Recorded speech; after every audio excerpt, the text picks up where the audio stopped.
Hello, je viens donc ouvrir un nouveau vlog aujourd'hui. On est samedi, samedi 3 février. Donc voilà, comme je vous ai dit donc dans mon dernier vlog, voilà, j'ai dû être un peu arrêtée à cause de ma fatigue et bon, à cause de pas mal de choses à côté. Là, ça va un peu mieux, j'ai réussi à me reposer. Donc voilà, j'ai eu un peu de temps de lire, de finir des lectures et d'entamer des lectures et d'aller chez le coiffeur. Je suis assez contente. Il refait très court, moi j'aime bien. Ça me change un peu.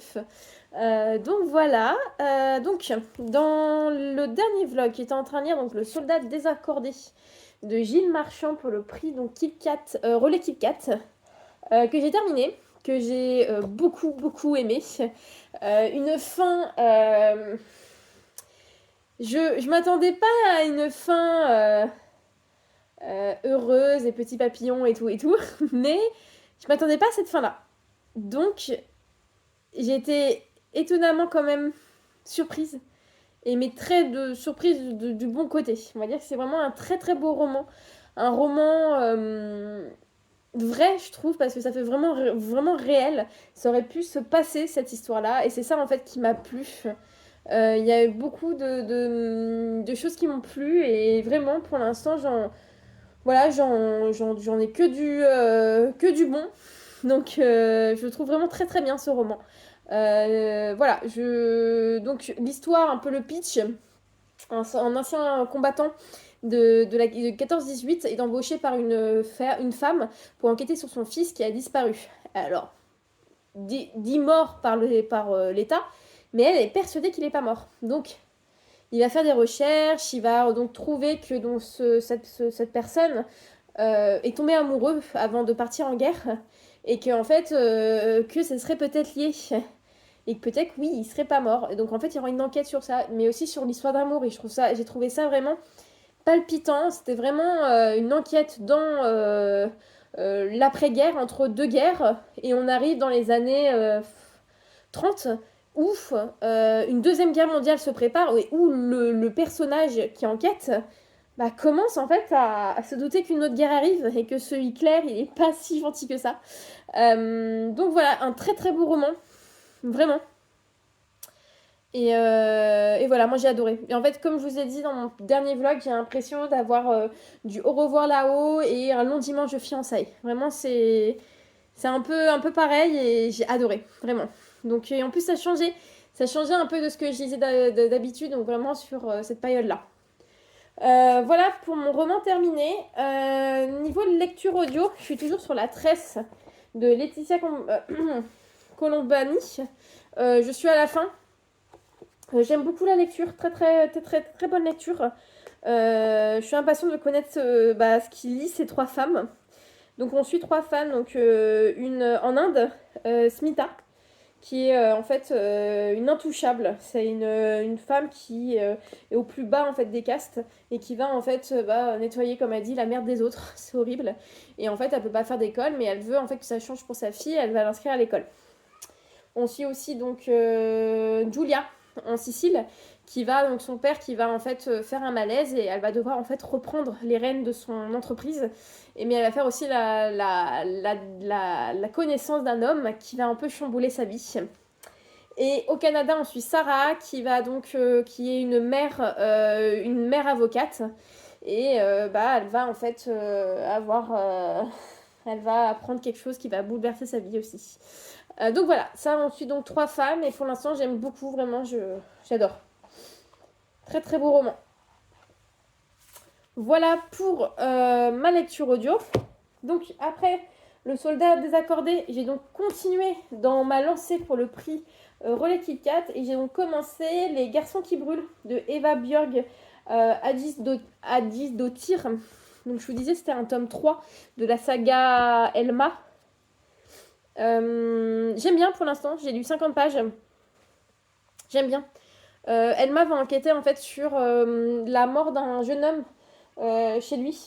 Mais le problème c'est que donc il est mort brûlé, mais en fait le feu est parti de sa chambre et il était déjà peut-être mort avant en fait. Donc c'est pour ça. il va y avoir une enquête sur cette mort-là, pas accidentelle. Donc voilà. Pour ma lecture en cours. Mais je vais le mettre en pause, je pense, demain soir. Parce que j'ai une lecture commune prévue lundi avec Emeline, donc je vais devoir le mettre en pause. J'ai aussi commencé, je vais essayer de le finir ce soir, tranquillement. Le tome 2 dans la tête de Sherlock Holmes, vous savez, c'est une BD que j'aime beaucoup. J'ai lu le tome 1 que j'avais beaucoup aimé. Et donc le tome 2, je l'ai eu là à Noël. Et je me suis dit, c'est peut-être le moment de le lire. Donc on suit en fait Sherlock Holmes dans Londres, dans une enquête qui s'appelle l'affaire du ticket scandaleux. Voilà, c'est vraiment très très beau les dessins. Ce qui me plaît, et c'est tu mets pas 1 heure, même pas 20 minutes de lire, tu mets un peu plus d'1 heure quand même. Tellement les dessins sont beaux. Donc voilà, je vais essayer de le continuer là, donc tranquillement. Donc voilà pour mes 3 lectures en cours. J'ai été faire un petit tour en librairie ce week-end. Je me suis pris 2 livres, dont un qui est une BD, pour changer, et qui je pense que je vais lire juste après dans la tête de Sherlock Holmes. Donc le premier c'est un livre. Donc je suis allée dans la librairie qui s'appelle l'Utopie. Pas très loin de Nation. Je suis passée devant par hasard et je me suis dit allez, je vais voir s'il y a le livre que je veux. Donc c'est La Fête des Mères de Richard Morgiev qui m'a un peu... J'ai vu, je crois que c'est Mademoiselle Lee, si je ne me trompe pas, qui en a parlé, disant que c'était un de ses premiers coups de cœur de cette année. Et j'étais très intriguée par ce résumé. Et je me suis dit, il faudrait peut-être que je le tente. Donc, je me suis dit, allez, je me lance et je me le prends. Je vais vous lire le résumé. Une famille de la haute bourgeoisie versaillaise dans les années 60.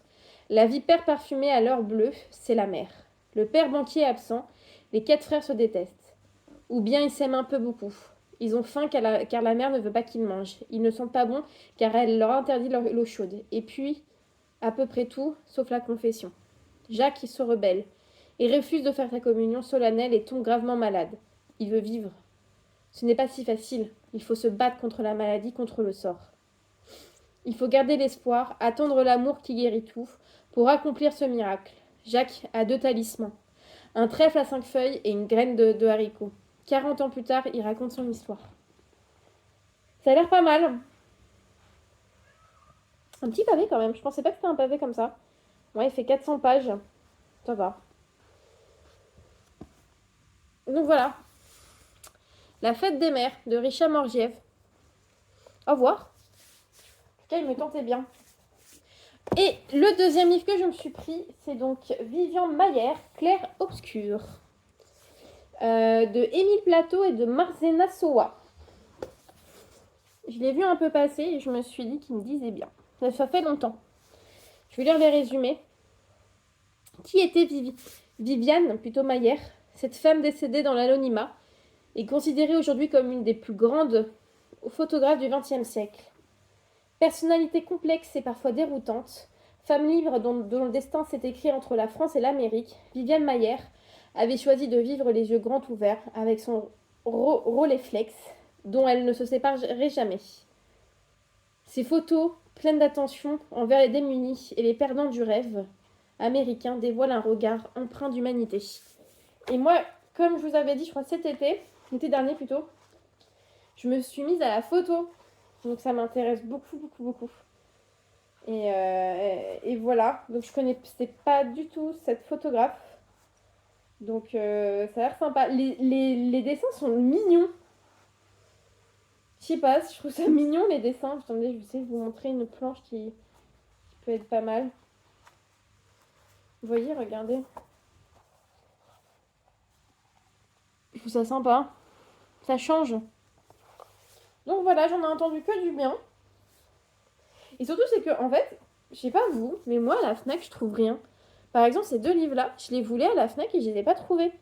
Et alors que je suis allée donc en librairie et je l'ai trouvé. Donc je me dis qu'il y a vraiment un souci, en fait.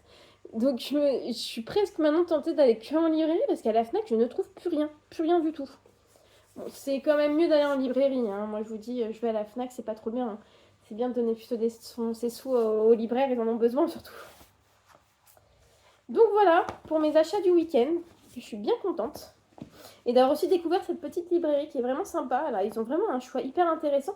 Ils ont aussi une belle papeterie que je suis pas allée la voir. Et si je repasse un jour, je pense que j'irai voir cette papeterie un peu plus. Bon, je ne sais pas ce qui s'est passé. La vidéo s'est enlevée, donc je vous reprends. Donc je vous disais que c'était tout ce que j'avais à vous montrer. Je vais vous reprendre, je pense, peut-être demain, ou je sais pas encore. En tout cas, sur l'avancée de mes lectures, ça c'est sûr, sûrement lundi. Donc voilà, donc je vous laisse là et on se retrouve donc tout à l'heure. Hello, je vous prends donc aujourd'hui, on est vendredi. Je viens pour vous montrer une lecture audio que j'ai terminée. J'ai donc terminé hier, avant-hier, je ne sais plus, La Tresse de Laetitia Colombani, qui est donc un best-seller, le best-seller de cet auteur. Donc ça raconte l'histoire de trois femmes, c'est l'histoire de trois femmes. Smita, Julia et Sarah. Smita en Inde, Julia en Italie et Sarah au Canada. Et en fait ça parle de trois destins très opposés de femmes, on a l'impression, mais qu'à la fin, ce destin en fait il est pas si opposé que ça et que elles sont toutes les trois, elles vont participer en fait à un, comment dire, pas un engrenage mais à la possibilité voilà, presque à la guérison de quelqu'un, voilà. Vraiment trois destins différents et j'ai adoré, vraiment j'ai adoré. On voyage en Inde, on voyage en Italie, en Sicile et au Canada. En Inde, Smita, c'est vraiment une femme, une mère qui va se battre en fait pour sa fille qui en fait elle est issue d'une classe, pas d'une classe, d'une caste plutôt, d'une caste sociale qui est inférieure. C'est ceux qui nettoient les excréments des personnes, qui vont chasser les rats. C'est vraiment une classe vraiment très mise en arrière de la société. Et en fait, Smita, elle va se battre pour que sa fille ne subisse pas les mêmes choses qu'elle. Et elle va donc partir de son village et vouloir que sa fille, en fait, elle puisse... elle puisse en fait avoir une autre destinée qu'elle. Julia, elle va reprendre le commerce de son père qui fait en fait des perruques, qui va en fait récolter les cheveux et en faire des perruques. Mais Julia, bon, elle va affronter en fait les problèmes d'argent et donc il va falloir en fait trouver quelque chose pour pouvoir reprendre l'entreprise de son père sans être ruinée.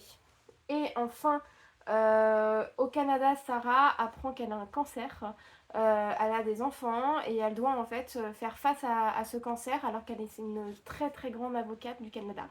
Et elle va subir la discrimination de ses collègues, elle va subir énormément de choses qui vont beaucoup l'affecter, mais elle va se battre de ce cancer. Ses enfants vont l'aider et voilà, c'était en tout cas un très très beau roman que je vous conseille. Je ne sais pas si vous avez déjà lu donc Laetitia Colombani, mais en tout cas moi ça me tente de lire plusieurs romans de cet auteur. Voilà. J'ai donc commencé aujourd'hui une nouvelle lecture audio. Je suis à ouf. Je suis à là, je crois. Oh, j'ai lu que ça, mais donc. J'ai lu, donc je lis en ce moment La Dame de l'Orient Express de Lindsay Ashford et j'ai lu que 3 chapitres. Voilà, je n'ai lu que ça. Je suis vraiment au tout début. Donc voilà, c'est celui-ci. Ça parle donc d'Agatha Christie. Bon, attendez, je vais vous lire le résumé, ça va être plus facile. Octobre 1928, son divorce lui a laissé un goût amer. Partout, Agatha Christie croit voir le fantôme d'Archie, son ex-mari, jusqu'en les couloirs de l'Orient Express où elle vient de prendre place sous une fausse identité. Elle se sait pourtant privilégiée. Le meurtre de Roger Ackroyd l'a rendue célèbre. Et rien ne l'oblige à rester en Angleterre pour écrire son 10e roman. Elle a 38 ans, à bord de ce train mythique qui doit la mener à Istanbul. Elle fait la connaissance de deux femmes, Nancy et Katharine. Elles aussi cachent leur passé. La première fuit un mari violent, la seconde part rejoindre son futur époux sur un site de recherche archéologique. Et c'est à Ur, en Mésopotamie, qu'un drame se noue, aux répercussions inattendues. Inspirée d'un épisode méconnu de la vie d'Agatha Christie, la Dame de l'Orient Express explore l'amitié féminine forgée par les épreuves partagées et le pouvoir des secrets. Voilà, là je suis au début, elle monte dans l'Orient Express et elle commence à faire la connaissance de Nancy. Donc voilà, ça donc c'est ma nouvelle lecture audio qui va m'accompagner pour le mois de février. En tout cas, elle est vraiment pas mal cette lecture pour l'instant, j'aime beaucoup. Voilà pour mes lectures audio. Pour mes lectures tout court, j'ai mis en pause le prix relais, donc c'était le thriller. Je reprendrai là, je finis en fait ma lecture en cours et je le reprends peut-être là ce week-end et je le finis dans la semaine qui arrive. Donc, je suis en train de lire Meurtre et Cheesecake aux cerises. Donc, c'est le tome 7 des Enquêtes d'Anna Swenson avec Emmeline, toujours. Il me reste 100 pages à lire, hein. Je suis à la fin. Je pense le finir là aujourd'hui. Moi, j'aime beaucoup ce roman, même si le meurtre se fait attendre au chapitre 19. Mais ça va, je trouve que la construction est différente des autres romans. C'est ce que j'apprécie. Moi j'aime toujours autant, je suis toujours aussi contente de retrouver Anna Swenson. Ces gâteaux me donnent envie, ces cookies. Mais voilà, en tout cas, très très bon roman. Je vais pas vous lire le résumé parce que c'est un tome 7. Pour ceux qui n'ont pas lu Les Enquêtes d'Anna Swenson, c'est un peu chaud. Donc voilà, donc ça c'est ma lecture en cours, donc lecture commune que je lis avec Emmeline. Voilà pour ma lecture en cours. J'ai eu une réception aujourd'hui de la part de HarperCollins. Ouais, c'est dans le 13e, je sais pas ça. Donc, c'est Vous les ancêtres de Bessora. Bessora, je l'ai découverte donc dans le prix HarperCollins Poche de l'année dernière. Elle a écrit Les Orphelins, que j'avais beaucoup apprécié. Ça n'avait pas été dans mon top 3, mais ça avait été quand même assez intéressant. C'était sur des orphelins en Afrique du Sud, sur le fait qu'en Afrique du Sud, il y a pas mal de nazis encore, c'est horrible. Et que en fait, eux, ils voulaient des Allemands pure souche à adopter, ariens et tout, bon, bref. Pas top, mais en tout cas c'était super bien. Le roman était vraiment pas mal du tout. Et voilà, donc quand j'ai vu que Bessora avait sorti un nouveau roman avec HarperCollins qu'ils m'ont proposé, j'ai dit oui. Je vais vous lire le résumé. 1684, région des Cornouailles. À 16 ans, Jane se retrouve accusée de vol et déportée aux Amériques pour être vendue. Celle qui était l'orpheline aux Narcisses, la fille non désirée, la boiteuse, devient l'esclave blanche. Durant ces années d'exil, elle découvre dans la Bible un verset qui promet une descendance puissante à une boiteuse affligée. Elle, 1848, Paris. Joanne part pour le Congo à la recherche des gorilles. Là-bas, il découvre un secret qui le relie à une dynastie de boiteux, qui traverse les temps et les mondes pour se délivrer des chaînes invisibles. En ces deux époques, c'est toute une fresque familiale étonnante que Tis Bessora, elle explore avec la même grâce la vérité de l'histoire et le réalisme magique. Ça a l'air vraiment bien. Voilà. Donc ça, c'était ma réception du jour. Ah oui, c'est vrai. Bah oui. C'est celui-ci que j'avais lu. Donc voilà, c'est tout ce que j'avais à vous dire, je crois bien. Oui. Voilà. Je vais vous laisser là, et je vous reprends donc tout à l'heure. Hello, je vous prends donc aujourd'hui, on est mardi. Je vous prends parce que j'ai eu des réceptions ce week-end. 2 réceptions et je voulais donc vous montrer, vous parler aussi de ma lecture terminée et de ma lecture en cours. Alors d'abord, je vais vous montrer les réceptions. J'ai donc reçu, donc je me suis commandé en fait, c'est une nouvelle maison d'édition qui a été lancée et c'est une maison d'édition, je pense, qui va être plutôt centrée sur les cozy mystery. Et comme vous savez, j'aime beaucoup les cozy mystery. Donc je me suis donc pris ce roman qui s'appelle donc Whisky, Scone et Chardon. Un départ mortel de Fiona Scotti Peter, donc de la maison d'édition Cottage Home. Donc ça vient tout juste d'arriver. C'est un roman qui fait pas 300 pages et donc il est considéré comme un cozy mystery. Je vais vous lire le résumé. Un cozy mystery so Scottish. Alba Scott, une historienne au musée du Louvre de 28 ans, va faire face à une série de revers inattendus. Son patron la licencie, son propriétaire l'éjecte de son appartement et son petit ami la quitte pour une autre. Ni une ni deux, en parcourant les petites annonces, elle tombera sur une offre d'emploi pour être guide touristique dans un château écossais situé dans le petit village de Bilberry Lane. Plus rien ne la retient, elle boucle donc ses valises et part vers l'inconnu. Cependant, cette nouvelle aventure ne sera pas exempte de surprises. Elle fera la connaissance d'un jeune châtelain, séduisant mais mélancolique à souhait, découvrira les potins de deux grands-mères au Tea Book and Jones, le salon de thé du village, participera au concours du plus beau jardin automnal et goûtera à la cuisine écossaise dont le fameux haggis. Mais un meurtre viendra changer le train de vie des villageois et notamment le sien. Alba se verra prise de talents insoupçonnés de détective, amatrice et se lancera dans une enquête avec à ses côtés 2 complices imprévus. Mais attention, car fouiller dans la vie des autres pourrait bien lui causer des ennuis, surtout si elle donne des informations à l'ennemi et s'entiche de l'héritier du clan MacDonald. Vous reprendriez bien un verre de whisky pour faire passer la nouvelle ? Vraiment pas mal du tout. Cozy Mystery en plus écossais, trop bien. Donc voilà. Dedans, ils m'ont donné un petit quiz trop mignon. Donc je pense que je le ferai à la fin de mon livre. Et voilà, c'est donc ça la maison d'édition. Cottage Home. Et voilà. Donc ils nous disent, pour une meilleure expérience de lecture, voici une petite liste de choses à faire. Enfiler des vêtements confortables, glisser sous un plaid douillet, allumer une bougie ou votre cheminée. Préparez un thé fumant aux épices, prenez quelques biscuits et cônes ou un verre de whisky, mais avec modération. Voilà pour donc le premier roman que j'ai reçu. Le deuxième, c'est une commande Vinted. C'est le tome 2 de La Lanterne de Nyx. C'est un manga que j'ai beaucoup aimé, le tome 1. Et le tome 2, je n'arrivais pas à le trouver en magasin. Et je l'ai trouvé sur Vinted. Je suis trop contente. En tout cas, c'est vraiment un que j'ai adoré. C'est une jeune fille, si je ne me trompe pas.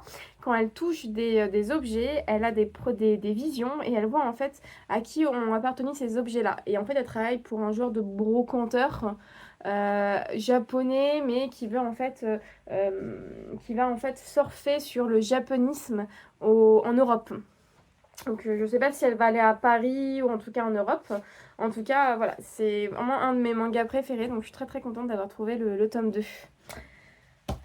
Voilà, donc pour mes 2 réceptions. Niveau lecture, j'ai donc terminé le tome 7 de Meurtre et Cheesecake aux cerises, donc des enquêtes d'Anna Swanson. Donc j'ai terminé le tome 7, c'était une lecture commune que j'avais fait avec Emeline, donc de ma copine du book club, et j'ai beaucoup apprécié, c'était cool. C'était super sympa. Là, c'était un peu plus lent comme intrigue. On a trouvé que l'écriture était plus lente, mais qui était bien. Moi, j'ai bien aimé. Parce qu'il y avait pas mal quand même de rebondissements à chaque fois. Et voilà. Pour le meurtrier, j'ai pas été trop surprise, pardon, mais j'ai pas, voilà, j'étais pas déçue. Il y avait des tomes où j'étais pas surprise du tout, j'étais trop déçue. Et là, ça m'a pas déplu du tout. Et voilà, comme d'habitude, non, c'était une très bonne lecture. Ça fait vraiment cosy, c'était vraiment sympa. Donc on va se lire le tome 8, je pense, pour fin mars. Donc il faut que je me le prenne, mais ouais. Donc c'est prévu qu'on se lise donc le tome 8 pour fin mars. Voilà pour ma lecture terminée. J'ai donc repris ma lecture donc pour le prix Poche Relais KitKat, qui est donc Les garçons qui brûlent de Eva Björg Adisdottir, et j'adore, vraiment je suis à la moitié, ouais, je suis bien à la moitié et vraiment j'adore le roman, il commence à être hyper intéressant, parce qu'au départ je trouvais ça un peu lent à se mettre en place, et là on va dire, là la partie 2 elle commence super bien, et moi j'adore, pour l'instant ma lecture je l'adore, je la trouve super bien. Là, j'ai reçu un mail, je vais recevoir donc la suite du prix. Donc si tout va bien, je le termine là cette semaine et je vais pouvoir déjà mettre mes 2 notes pour les 2 premiers romans que j'ai lus, donc pour l'écrire Relais Kit Kat. Et voilà, pour l'instant, j'aime beaucoup ma lecture. Concernant ma lecture audio, je suis toujours sur La Dame de l'Orient Express de Lindsay Ashford. Donc on raconte donc l'histoire d'Agatha Christie qui a fait en fait je ne sais pas si c'est vrai, mais en tout cas elle a pris l'Orient Express et elle a rencontré des personnes et en fait c'est pour fuir en fait son divorce qui a été mis et aussi fuir en fait le fait que son ex-mari va se remarier.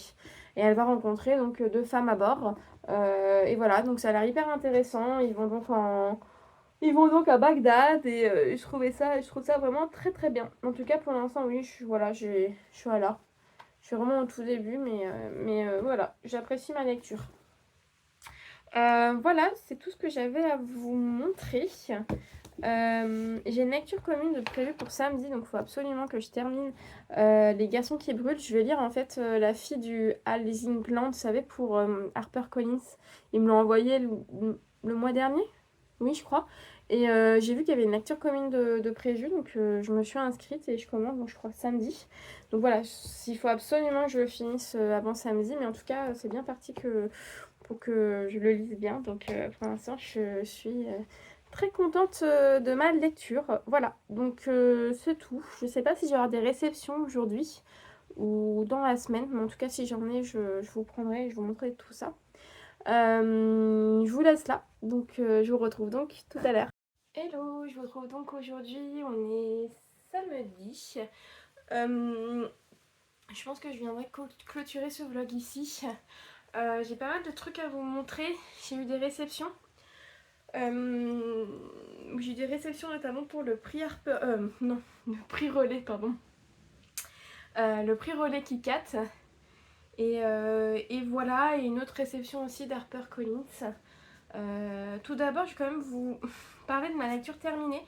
J'ai donc terminé Les garçons qui brûlent de Eva Björg Aisdottir. J'arrive mieux à le prononcer. Donc Les garçons qui brûlent. On est en train de suivre donc Elma qui en fait enquête sur un incendie qui s'est produit chez elle dans son village. C'est un jeune homme qui est mort dans cet incendie, sa chambre a brûlé. Et en cherchant, ils vont se rendre compte qu'il y a une histoire un peu très très mystérieuse autour de lui, mais c'est pas vraiment lui, autour de ses amis, autour de ce groupe d'amis qui est très sombre. Et voilà, c'est un très bon roman, j'ai bien aimé. La fin, il y a eu un petit rebondissement qui m'a fait c'est pas mal. Parce que je me suis dit, c'est un peu trop facile de trouver ça comme fin, mais en fait, les 2 derniers chapitres, paf, l'auteur te sort un petit rebondissement et là tu te dis d'accord, je comprends mieux. Et voilà, mais en tout cas c'est une très bonne lecture, donc c'est un tome 3. On peut les lire séparément parce que ça ne suit pas vraiment une histoire. L'histoire d'Elma, on la comprend facilement. Et voilà, mais après voilà, c'est une très très bonne lecture, je suis très contente. Je sais que le tome 4 là est sorti, pourquoi pas le lire en tout cas. Moi j'ai beaucoup aimé cet auteur. Je suis contente de l'avoir découvert grâce à Relais. Donc j'ai pu noter mes 2 livres que j'ai lus donc pour Relais pour le mois de janvier. Bon, on est en février, mais je pouvais le lire jusqu'à fin février, donc c'est bon. J'ai pu lire ces deux romans et en tout cas moi j'ai apprécié, beaucoup beaucoup apprécié. Je commence donc aujourd'hui, je ne l'ai pas encore commencé, La fille de Hälsingland chez HarperCollins. On me l'avait envoyé en janvier et je la lis en lecture commune, vous voyez. Ça va me booster un peu les lectures communes, donc il faudrait que je m'y mette. Parce que les premières pages, il faut que je les lise aujourd'hui. Je vais vous lire le résumé. 1937, Betty, âgée de 17 ans, quitte tout ce qu'elle a connu, son Hälsingland natal, sa mère, ses frères, pour rejoindre la capitale, où l'attend une position de femme de chambre chez un riche médecin. Elle qui ne sait du monde ce qu'elle a lu dans les livres. Dans le train déjà, elle rencontre un homme passionnant, professeur d'origine juive, qui partage son goût pour la littérature. Mais une fois arrivée en ville, Betty déchante vite. Elle doit supporter le mépris de l'épouse de son employeur et travaille du matin au soir. Elle n'a même plus le temps de lire. Heureusement, elle trouve une alliée, en Viola, la bonne de la maison voisine, qui lui montre les rouages du service et lui sert de guide. Betty arpente avec elle les rues grouillantes de vie de Stockholm, où tout l'émerveille, comme l'amour impossible qu'elle éprouve pour Martin, l'homme du train qui lui a glissé son adresse dans un livre. Donc voilà, c'est une saga, donc c'est un tome 1. Et je sais que le tome 2 sort bientôt la suite, mais je crois qu'il sort pendant pas longtemps. Ouais. Donc voilà, donc je commence aujourd'hui ce roman qui a l'air très très bien, un roman historique comme je les aime. Niveau lecture audio, je suis toujours sur La Dame de l'Orient Express. Je crois que j'ai pas beaucoup avancé. Moi j'aime toujours autant. Donc on suit toujours Agatha Christie et voilà. Donc pour ma lecture audio en cours. Alors niveau réception, j'ai reçu donc 2 réceptions, ce que je vous disais. Donc les 2 prochains livres que j'ai à lire pour le prix Poche Relais. Le premier, c'est donc Le bord du monde est vertical de Simon Parco. Hop, je vais lire le résumé. Au cœur de la vallée d'Éclase, une cordée de 2 chiens, une femme et 3 hommes affrontent une tempête de neige pour rejoindre le reculoir, l'ultime hameau avant le bord du monde. Cette gigantesque montagne dont nul n'a pu voir le sommet. Initialement dépêché pour une mission de routine, l'équipé découvre que son chef a un autre dessein. Embrasé par la pêche du père Salomon, un mystique abreuvé de brûle-gorge qui dit connaître les moyens de s'élever jusqu'à la fameuse cime, Gaspard a décidé de tenter la grande ascension. Fraîchement recruté, le jeune Solal devra suivre son mentor dans cette quête d'absolu ou écrire son propre destin. Je vous avoue, je suis un peu mitigée. Après, peut-être que grâce au prix, je vais pouvoir découvrir ce roman. C'est un tout petit roman, il fait même pas 200 pages. Je pense le lire peut-être après La fille du voilà.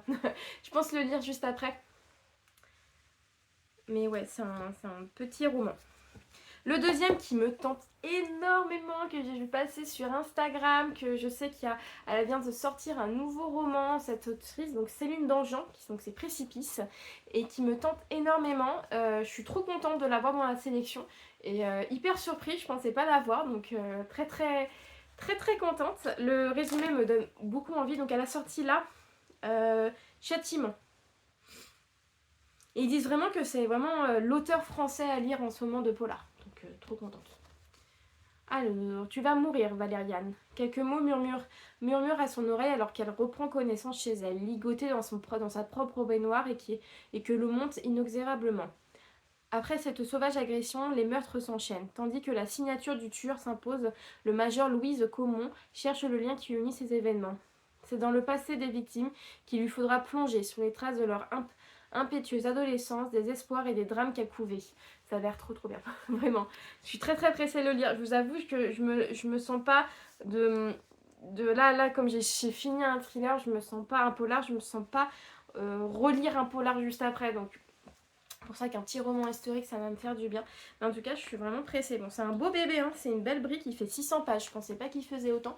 Mais bon, c'est pas grave. Ça, ce qui paraît, c'est très très bien. Donc, à voir. Et donc, j'ai reçu aussi avec, pour le prix, comme d'habitude, des Kit Kat. Bon, 2 cette fois-ci. C'est pas grand chose, mais bon, c'est déjà ça. Et enfin, ma dernière réception, c'est de HarperCollins. Ça s'appelle Les Confessions de Madame 100 kilos. Je l'avais pas demandé. C'est pas grave. C'est donc une autobiographie de Marie-Justine Penel. Donc elle s'appelait Marie-Justine Penel. Ah, c'est un texte établi présenté par Bruno Fulini. Elle s'appelait Marie-Justine Penel, dite Madame 100 kilos. Entremetteuse, espionne, fausse marquise et vraie prostituée, elle a pesé son poids dans la pègre de la belle époque. Elle monte une fabuleuse arnaque d'agence matrimoniale, fut mariée 3 fois sans divorcer, poursuivie pour polyandrie, mais c'est pour une tentative d'assassinat qu'elle atterrit en prison en 1907, où elle commença à écrire ses mémoires. Ce manuscrit intact a été retrouvé par l'historien Bruno Fulini d'une plume vive et malicieuse. Madame 100 kilos y raconte sa vie avec une grande liberté de ton, ce qui en fait un texte d'une valeur documentaire exceptionnelle, Femme puissante avant l'heure, cet Arsène Lupin à chignon donne enfin un féminin au mot escroc. Et là voilà, cette dame. Donc de la belle époque, donc juste avant la Première Guerre mondiale. On a des photos d'elle, on a des signalements, on a les cartes postales satirisques que ce sont d'agences matrimoniales. C'est pas mal du tout. On a des photos. En fait, c'est le cahier central. Il nous montre des photos et tout. Le petit journal. C'est marrant. Voilà. Et le manuscrit des confessions. Elle a eu des enfants. Elle a eu des jumeaux par 2 fois, bah dis donc.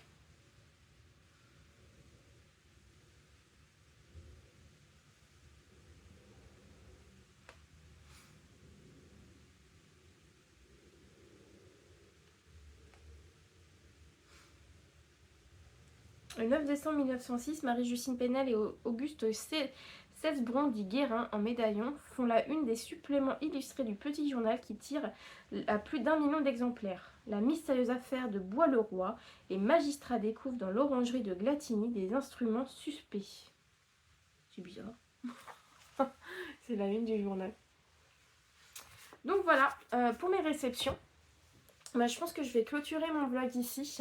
Ouais, je pense que j'ai fait quand même... je vous ai pas mal parlé pour ces semaines. J'espère que ça vous a plu, encore une fois. Je suis pas trop sortie. Je me suis beaucoup reposée. Ça va beaucoup mieux. Donc voilà. Donc, je vais vous laisser là. N'hésitez pas donc à liker, à commenter, à vous abonner. Et n'hésitez pas aussi voilà, à me parler de vos lectures. Moi, ça m'intéresse. À découvrir de nouveaux auteurs, de nouvelles histoires. Voilà, donc je vous laisse là et je vous dis donc à la prochaine.